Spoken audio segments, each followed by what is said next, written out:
Hi guys, Karen here with another video, and today I'm making naan.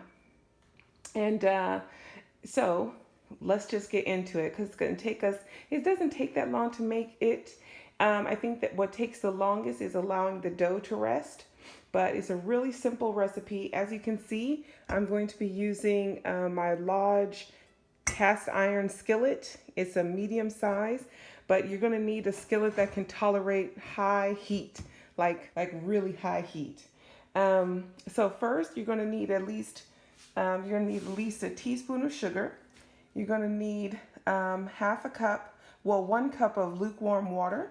You're gonna need 4 cups of all-purpose flour, half a cup of soy milk, almond milk, coconut milk, or regular milk, or you can use yogurt. You're gonna need a teaspoon of salt.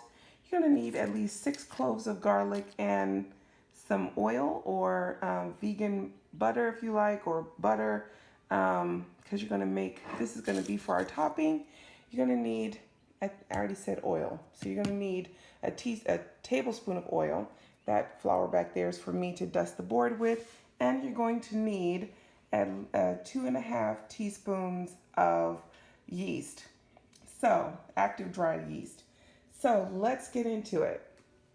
So this is one of my favorite breads to make. Been making it for years, learned from a friend, and because she served it at her home for dinner one day, and I was like, wow, because I had only purchased it at the store, and she said, let's have a cooking day. So I went over and she taught me how to make it and been making it ever since. I've done some tweaking to it since then because it's probably been about 12 years now, so 12 or 13 years. But it's an amazing recipe, really simple, and yeah, you don't have to buy it anymore. So let's get into it. So first I put my sugar in, and next I'm going to put in lukewarm milk. So you want it to be room temperature. And you're going to put in your lukewarm water and your yeast. And you're going to let that proof. It shouldn't take that long. And I'm just going to let it proof here for probably about a minute or so. Okay guys, now you're going to add your teaspoon of salt. And you're going to add your flour a little bit at a time and mix that in, adding water as needed. So I'm going to show you all what it looks like when I have all of the flour and yeast mixed together. To pull the dough together, you will likely need some extra water. So just make sure it's lukewarm, and then you're going to mix it until you're able to make a ball.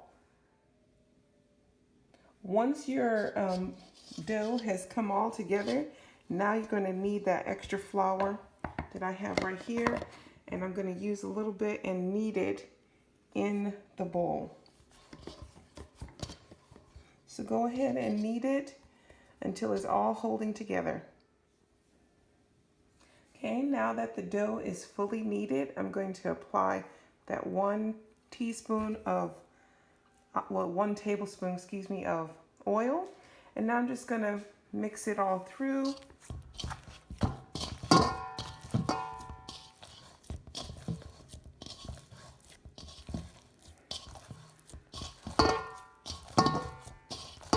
Sorry, this is hard to do with one hand.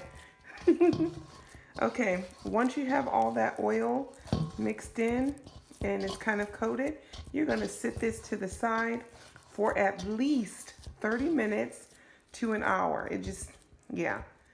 Covered. Or you can put plastic wrap over it. I'm just going to use a towel. So I'm going to let this rest for 30 minutes. Okay guys, so while you're waiting for the bread to rise, the dough to rise rather, you're going to use your vegan butter, probably about half a cup. Half a cup. Or you can use less than that, you can use 1/4, or you can use olive oil, and you're going to mix your garlic with it to make a garlic sauce.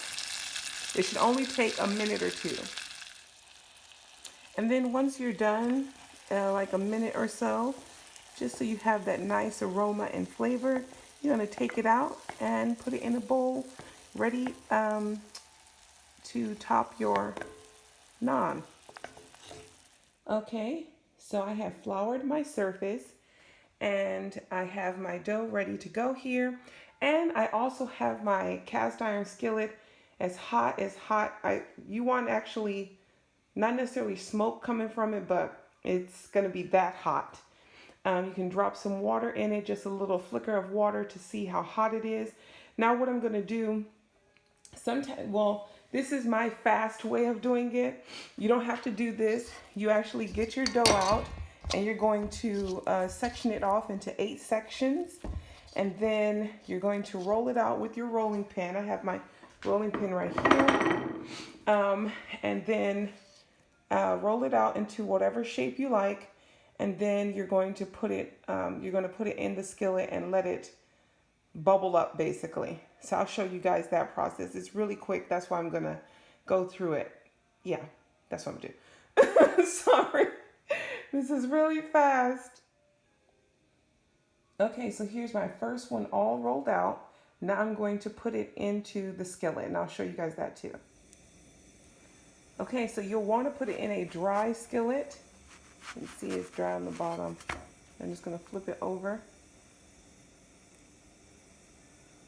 You're going to have lots of fun cleaning your stove top because the flour flies everywhere. So I try to keep it to a minimum. And the dough will tell you when it's done.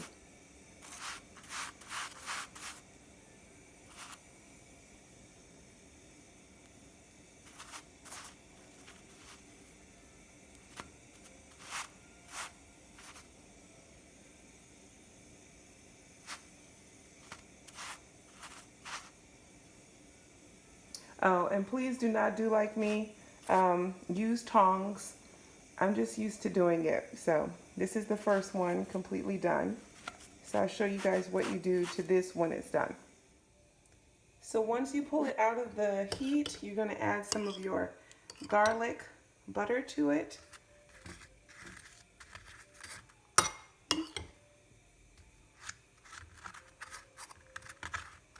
And then you wait for them, you cover it with a towel, and then you just do that and so on and so forth. And I'm going to show you all what it looks like when I'm done with all of them, so I don't burn anything. Okay guys, so this is the final product. It doesn't take that long once you start cooking or frying them really. And yeah, they're just absolutely delicious. This one makes about 8 or more, depending on how small you make them. As you can see, the garlic and oil is on each one. And you can serve them with your favorite curry. Yeah, you guys know I enjoy cooking. I made sure our kids knew how to cook, not for anybody but themselves. And my motto is that everyone should learn to cook to be able to feed themselves well. You know, not only just feed yourself, but feed yourself well. And they all know how to make naan because I made them all come in the kitchen. Whether they wanted to or not, everybody had a turn. And everybody had a turn at being mom's sous chef, including the hubster. So I hope you all get a chance to try it. The longest part is letting the dough rise. But other than that, this is a really quick recipe. I hope you all get a chance to try it, and let me know in the comments below if you're going to try it out. And I will see you guys in the next video. Please like, comment, and subscribe. Bye, guys.